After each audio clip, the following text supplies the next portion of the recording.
Hello everyone, welcome back to Your Radioactive House. This is our final episode and oh my gosh, I've been away for a long time. I'm sorry, took a little break from making videos, but rumors of my demise are greatly exaggerated. On today's video, we have the last element we're going to be talking about. If you've missed the rest of the videos going over all the different radioactive things you can find in your house, please do go back and check those out. Today we're finally getting to the one that I said is probably in everybody's house. Now, some of the previous ones we've had are things that you may or may not have in your house, but you for sure have this element in your house. And if you don't, you should, because it could save your life. Mysterious? We're talking about Americium. Americium 241 to be exact. This is an element that is a synthetic element. It may have been created naturally at one point, along with a lot of the other radioactive elements we have on our planet, which originally were made in the cores of stars. But the half-life is not super long. It is 432 years. And so the Earth is more than 432 years old. It's more than 800 years old. It's many more times old than that. It's like 4.5 billion years old or something like that. So any that would have been here naturally is now gone. So this is considered a synthetic element. It's one that humans have created in the lab. Currently, it is made inside nuclear reactors. It is made by bombarding either uranium or plutonium with neutrons, and that creates americium. And so this was discovered back in 1944 in California. It is named after America, but interestingly, not because it was discovered here. It's called Americium because on the periodic table, it falls just below Europium, which is named after Europe. So they thought it'd be kind of cute to have it named after America under Europe there. So that's how it came to be. And it is in your house because it is in these things over here. I'm going to swing around. Woo! It's in smoke detectors. Americium is used in smoke detectors. And I'm going to take this cover off and show you what's inside here. This is an old school smoke detector. This is one that was attached to the ceiling in my house when I moved into it. And this, boy, this expired a long time ago. This could be anywhere from 20 to 50 years old. So this thing is long past its expiration date, but it still has americium in it. It is, again, the half-life is 432 years. So even if it had been that long, still half of it would still be in here. It does decay into neptunium, so there would also be neptunium, easy for me to say, neptunium in here as well. This thing right here is the speaker that makes that annoying sound at 2 a.m. when the batteries run out. And this chamber over here is an ionization chamber. And the way this works, and the reason there is americium inside your smoke detector, is that there's basically sort of two plates in there. And as the element is ionizing, giving off this ionizing radiation, it is allowing a little bit of current to flow between these two plates using that ionized air. And it's a very small electrical current, and that's part of why you need the battery in there. But that electrical current, the circuit in there, there's a little circuit board in the back there, see that? It is detecting that electrical current. When smoke comes up here and goes through those holes in the chamber, you see that? When smoke gets in there, the smoke is going to absorb the radiation, and that's going to make the air no longer ionized. It's no longer going to pass that electrical current, and so when the smoke detector detects that little dip in electrical current, it starts going off and making that alarm sound. So, is it safe to have one of these in your house? It's basically full of radioactive waste. It is a byproduct of the nuclear power industry. Is that safe to have here? Yeah.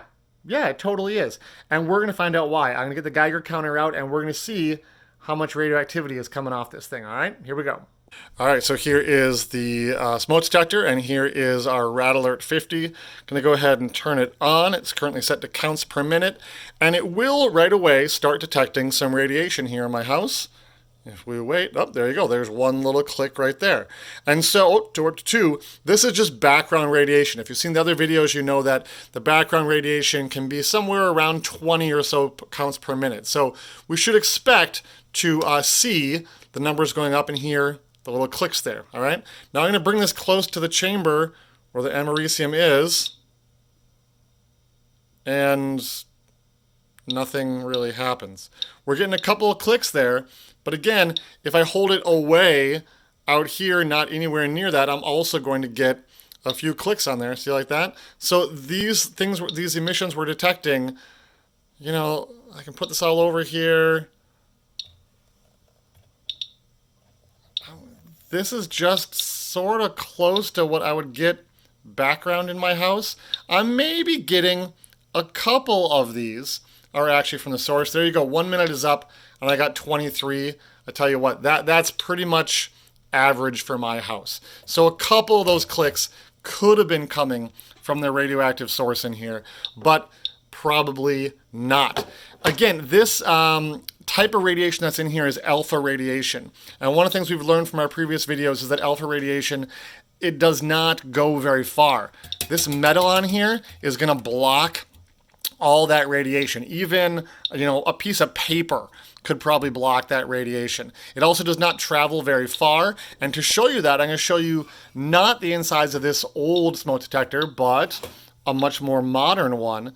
This is the radioactive source from inside a modern smoke detector. That little tiny bit of metal down in the middle there has a little teeny tiny bit of americium. Now, I can put this near this detector, the little windows on the top here that detects it, and you see I am getting almost nothing. Let me move it closer and have a listen. I'm going to put this on total here so we can see the counts go up here. Watch as I get closer. Okay. Now I am actually starting to get some counts from that. I'm going to get closer. Closer. Here we go. Put it right on there. When I put it right on the detector, you can see this is giving off a lot of alpha radiation. But as soon as I pull it away just a little bit, it slows down. This is a great example of the inverse square law. Basically, when I double the distance, I'm going to cut the radiation by a quarter. And so by the time I get out here, I'm really not detecting anything but background radiation. And as I get closer, it starts to go up. Let's get a count per minute on this so we can compare it to the other things that we had in our other videos. We're going to let this run for 1 minute right on there.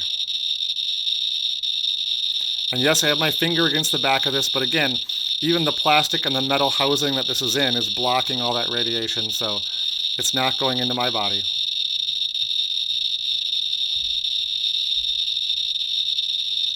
This is going up quite fast.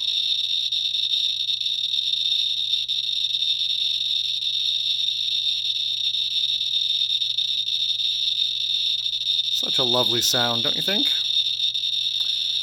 Real soothing.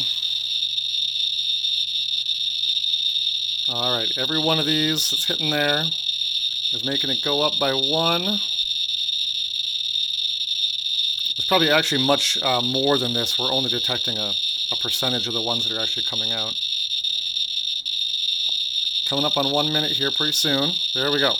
All right, so about 9,045 counts is what the Geiger counter came up with there. And, you know, this is pretty radioactive. You all have one of these in your house. But again, you know, even if this had no shielding around it, which it does, you know, if I am more than an inch away, I'm not getting any alpha radiation from that. And even our skin is enough to protect us from that radiation. This is something you wouldn't want to eat. That would be bad, obviously, but usually we're not eating smoke detectors. Incidentally, this probably has about 1 microcurie of americium. These older ones have more. This, I believe, on the inside of the label here, there's like a little safety label from Honeywell, and it tells us exactly how much it has. And it says right on here, oh, it's there somewhere. There it is. You can see it says radioactive material, Americium 241, 4.4 microcuries max. So the older smoke detectors contain 4 times as much as the newer ones. But as you can see, when we had the detector up to there, Doesn't matter. Still not coming out. So there you go. That is Americium 241, which brings our series to a close. If this was your first one coming in and you missed all the rest, please do check out the playlist and watch all the rest of the videos about Your Radioactive House. And I hope you guys will like, comment, and subscribe and stick around the channel and see some of the other content we have coming out. Probably moving on to some other content areas now that we've finished the radioactive series and get on to some other secret nature-based topics. So thanks so much, everybody, and we'll see you soon. Bye-bye.